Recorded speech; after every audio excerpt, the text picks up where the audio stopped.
Good morning, good afternoon, good evening to all the wonderful people out there. And thank you so much for all the support you've been giving us on celebrating womanhood on It's Okay Not to Be Okay series. And I love it that when I get the response from people that what they are loving about this series is the natural way our experts are sharing their challenges in life, their stories in life. And the whole intent of this series when I started in March was to inspire and transform lives together, because all of us sail in the same boat. Sometimes somebody's life is somewhere else, and sometimes we are just catching up and running everywhere. And especially with women, I can vouch for it. As many as for 25 years I've been in touch with them. And what happens is that we try and have a very bold face out there. I can handle it all, I don't have any problem. But there are lots and lots of things which we really try, but still we celebrate womanhood, right? And I salute that womanhood by these wonderful guests who come on my show. And I'm so thankful to you, Indra. Thanks a lot for taking out your time today. Thanks, Parul, for having me over. I'm very honored. Superb, superb. And with that, I want to declare, Indra, with you, we are opening our international markets for that matter. And I'm so happy and glad that, like love has no boundary. I believe inspiring others or transforming lives or touching lives and making difference in somebody's life does not have boundaries, right? So we are connected with Indra from Singapore, right? So welcome, Indra, from Singapore. Hi, Parul. Yes, I'm in Singapore for the last 20 years. I'm living here, settled here rather. Okay. And and then I've been working with a public transport company here, one of the largest public transport company for the last 10 years. I'm working with the same company. Wow, awesome, awesome, Yes. awesome. So let's know more about Indra, this beautiful, gorgeous face who's looking so bright and nice. So let's know a bit about your journey. How has it been? Was it very smooth? Was it a little roller coaster ride here and there? What do you say? Because we see a lovely face out there. What's behind it? Okay. Okay. I guess the lovely face comes from having a very good childhood. I did grow up well, and my dad was quite, he's an army man with a lot of discipline, but he was logical discipline, which I understood very well and related to it. Mm-hmm. And as I grew along, I actually felt life was so easy. Everything came to me quite easy in life. And I started working at 18, 19. I was immediately in a nice job with all kind of benefits in Bangalore. Then after that, when I went on to get married, when I thought I was ready to get married, I got married. So it was like a log of wood. You just float through life. Yep. So I went through that season beautifully. Wow, very nice. And yes, yeah, good. And then there is this laugh out there. So what I always say, as I said, that the whole idea is that what happens when we are faced with challenges, Indra. And the whole idea is that so many times, when I'm talking to women, I'm a counselor and a coach for last 25 years. And so many times I come across people when they say that life was all beautiful, but then something happened. Whatever happened, that's very personal, but whatever it happened. And then suddenly we realize that there's so much within us that we thought that, oh my God, I'll never be able to handle. So why don't I invite you to share, were there any challenges in life and what did you do with them? Actually, yeah, as you were telling, right, there's always a but to it. So when I tell you all about this log of wood, enjoying and floating through life, it's after that there's a but, which changes and transforms us. And that's what you are actually catching on to, which is wonderful. So for me, I think my but factor came in with my divorce. When I went through my divorce, it was, though the decision was mutual, we agreed to go for it and all that. After that, it is you go through the turmoil. You start realizing that you are socially stigmatized in a way. Where I don't know whether people really stigmatize us or whether we are too sensitive and misunderstand it. We always think that people are anything they may have previously. If they make a similar joke, we would laugh it off when I was married. And now when I'm not when I'm divorced, if they say the same joke, I think because of the phase I'm going through, I take it that they're taunting me or something. I So, understand. yeah, but it hurts. Yes. So, and even for them, it is very difficult because every time I tell somebody that I'm divorced, they say, "Oh, I'm so sorry to hear." I'm like, Yeah. no, I initiated. I end up Right. going into a justification route to Yeah. try and say I'm a strong one. But yeah, but there's Mm. always that feeling that it was I believe in the institution of marriage. I Right. believe that people should be loyal in the marriage and they have Right. to be. So I Right. don't like married men when they play around. That's an open Yeah. statement I make. I know. I know And that. yeah, so because when once I'm available, I know who comes after me. I tell them when you're single, we'll catch up. Let's otherwise stay friends. So Yeah, so nice. that's my Okay. that's my standard statement to people. So I believe in the Wow. institution of marriage, and I believe that people should be loyal in their marriages. Mm-hmm. And just because I went through a divorce, I do hope nobody else goes through. So I try to do a bit of marriage counseling the moment I get a chance and see things breaking up in people.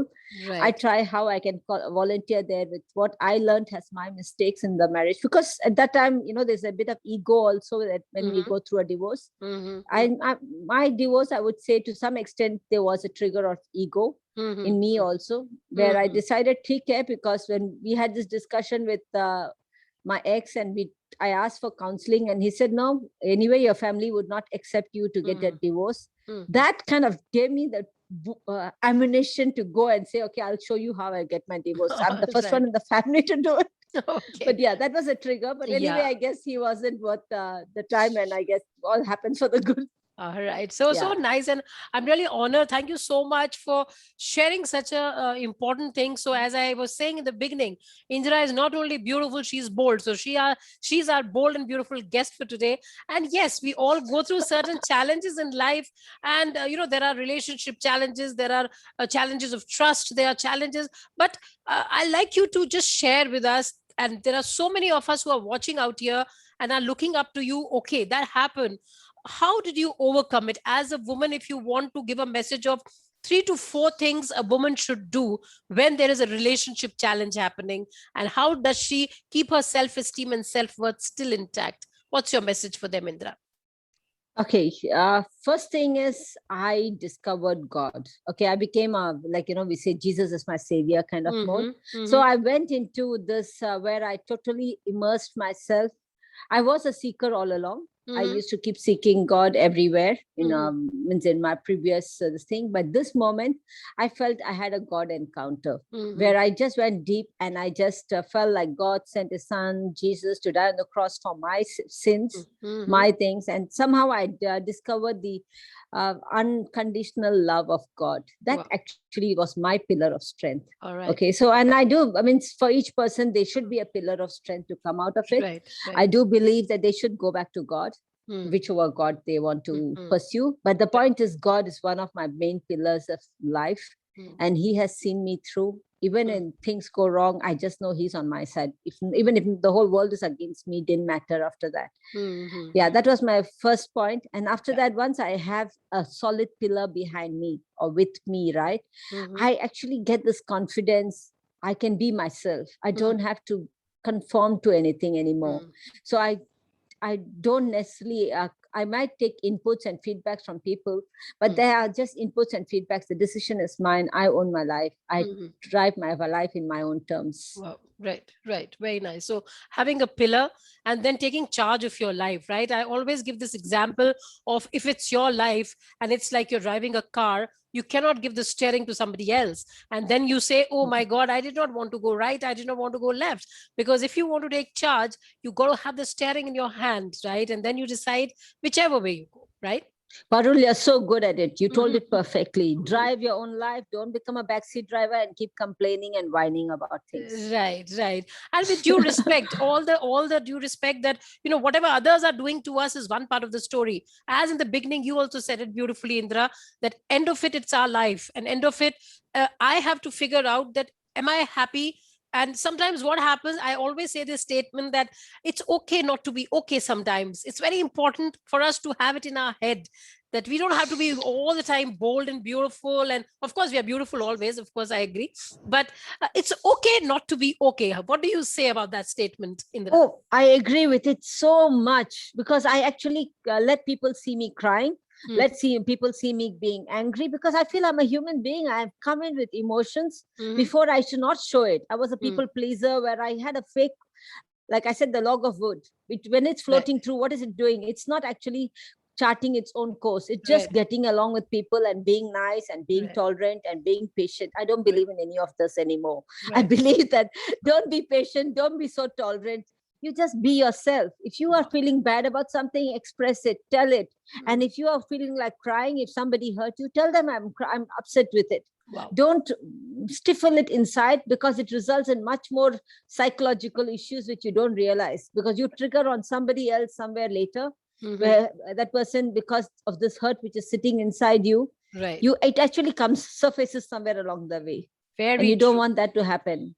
Very true, very true. Right, beautifully said again. In that suppression will lead to lots and lots of pressure, like a pressure cooker. It just gets burst. If it'll be bursted out, and all which should not get hurt by it will get hurt by that fume which comes out if the pressure cooker is kind of stopped.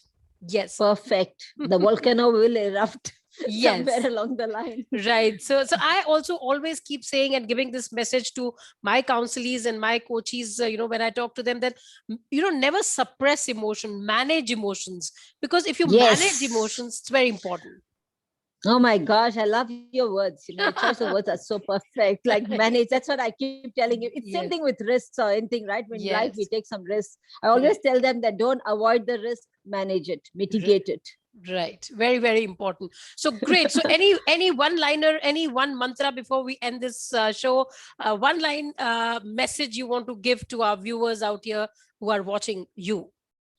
Okay, I would love that someday I'm right now onto a project.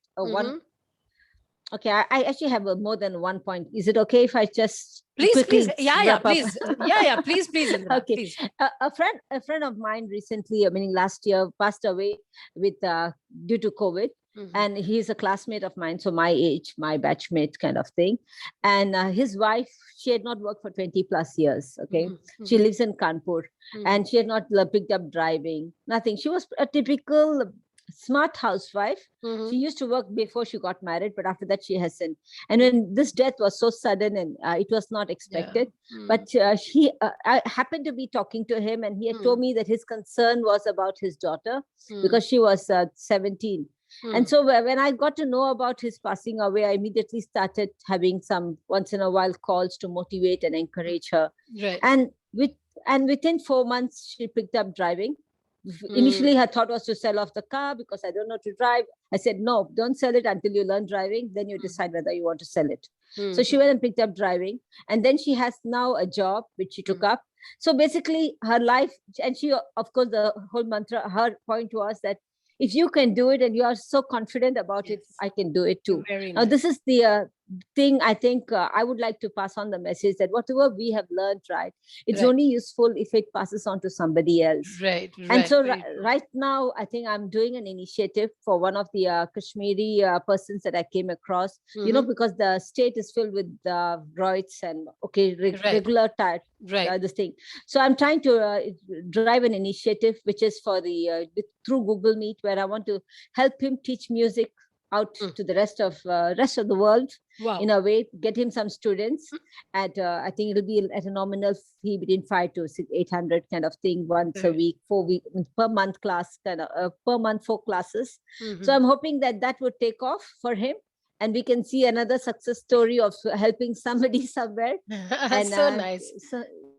Through lockdown, with everybody getting so savvy with online stuff, this is the best time for him also to actually, for us to help somebody in this way. So I hope that I would show you the flyer later, so if you can put it up in the same blog and we can help the person out, it would mean a lot. Awesome. And this shows a lot about you, Indira. So thank you so much for coming on this show. And as you're ending the show with, again, spreading the word around of reaching out to somebody else. And that is the attitude I believe in, that each one of us, if we start helping at least one person while we are, one person one day also, forget it, one person 1 week also.